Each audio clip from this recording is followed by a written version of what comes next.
put this into oblivion and write us off, just remember that Jimi Hendrix and John Coltrane and P-Funk all come from America, so it has this redeeming quality. Yeah. And so they napalm. Whee! I'm gonna say balance it out. And so I've been traveling all over the world the last several years. It's basically what I'm trying to do as I hurtle towards 50.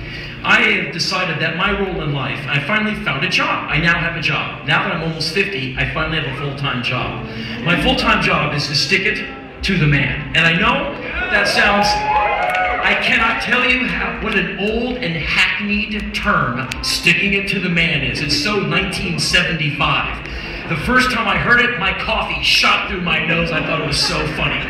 What are you doing? Sticking it to the man. Stick it to the man. And now I live to stick it to the man. And I know that Joe Strummer and Thomas Jefferson are looking at me from somewhere going like, that's my boy. So,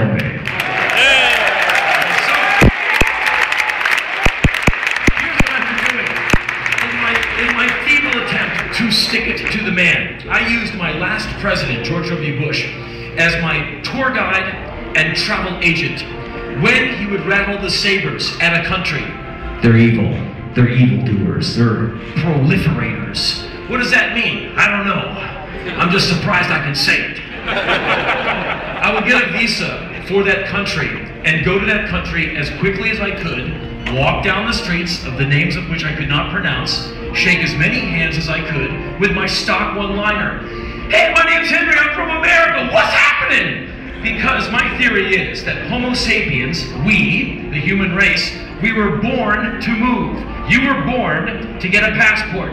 You were born to get on airplanes and trains and hydrofoils and go to other countries. You were born to walk down streets, the names of which you cannot pronounce. You were born to go to other countries and dig music you cannot snap your fingers to. You were born to eat food you do not always know the ingredients of. You were born to come back to your own country and say, I went there. It was cool. Let's not have a war with them. Yay! Yay!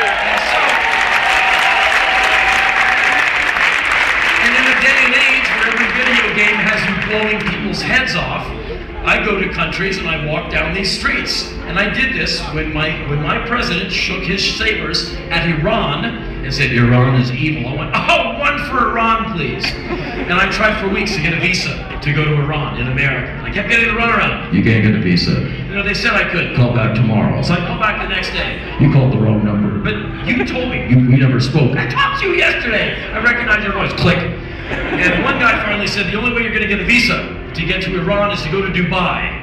But you won't go to Dubai for a visa, will you? This guy doesn't know two things about me. A, I've got nothing else going on. B, I'm a very mad man. And so, will I go to Dubai? One, please. And I got my visa in an hour. And on New Year's Day of 2007, I was in Tehran. And I spent a week in Tehran, walking around, sticking my hand out. It's not a culture that you walk up to women and say, hey baby, what's that? No.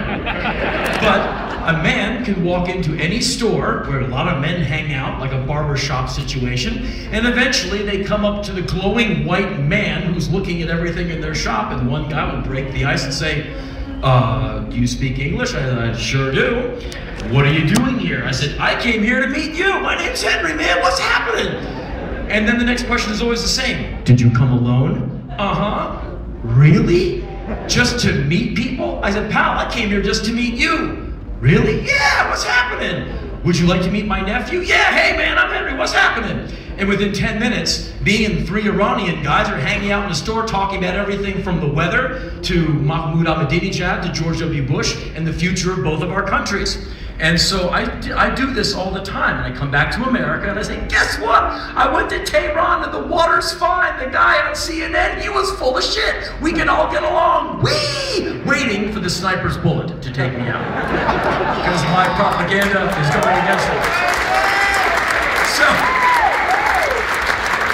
So recently, when this election that recently came to an end in Iran against Mahmoud Ahmadinejad and Mir Hossein Mousavi, a lot of people thought Mousavi was going to win by a very, very large margin.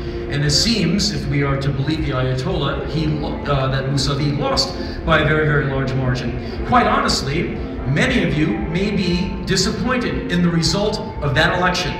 Most of you probably don't know a damn thing about Mir Hussein Mousavi. He could have been a bigger asshole than the last guy. You don't know. All you know is you wanted something different than what they had before. And a lot of other people on the streets of Iran who are getting their skulls cracked open a la Tiananmen Square, it is quite obvious that they want some change as well. But as far as the actual outcome of that election, we don't know. We can only speculate because we see these people on the streets risking certain death by letting their voices be heard. And we see this as people marching towards freedom. In my country, that is an excuse to go beat up on a country that cannot attack you back. And so I'm thankful that Barack Obama is my new president, because had this election happened, if John McCain had he could have very easily won, because Republicans cheat, let's be honest. I know, it happens to be true. Anyway, if McCain had been elected president, a man who made jokes about bombing Iran, a guy who would love to kill Iranian people, he would have somehow been able to spin the recent election results and the ensuing riots in the streets as a threat to America, which defies logic. It's right there with you're wearing a red sweatshirt, you must be a Bolshevik bastard. And so I'm so happy that my president is a cool, calm, collected James Bond character who knows how to play global poker. Because if he was to say the election faults were illegal and the thing is faulted, A, he's talking out of his ass. If he says that Mahmoud Ahmadinejad is a criminal, he's this and he's that and he's that, what if he has to have negotiations with Iran next year? Would he sit down at the table with a guy he just cussed out the year before? Let's put it on terms like you and me. What if I came to Sweden and said, fuck Sweden, Sweden sucks? I'd be, correct. I'd be that guy. Oh, Henry Rollins, the Sweden sucks guy. Let's kick his ass. Do you want to sit down and negotiate with a guy who just called you a motherfucker the year before? Fuck no.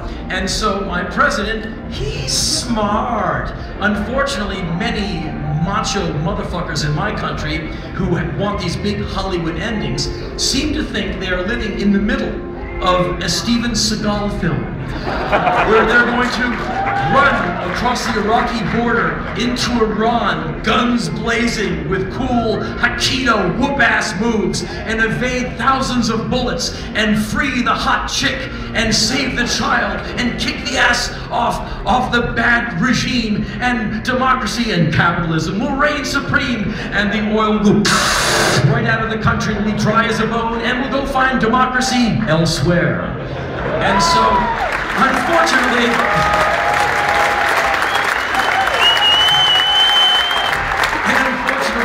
as you well know, real life is far more bloody and awful and complicated than that. And so, for right now, our thoughts are with the Iraqi people, because the ones I met, the ones when I was there, I can't tell you how friendly these people were to me, and how friendly they were when I said, I just came here to meet you all, man. I don't even know the name of the street I'm on. I'm just glad to be here. And people thanked me. They said, thank you for coming to my country. I said, hey man, thanks for being nice to me. I can't wait to go back to America and tell everyone I can that you all were cool, because we don't know. No one tells us anything. And so this is what I do. And so at the end of 2007, I found myself in Pakistan, because I was told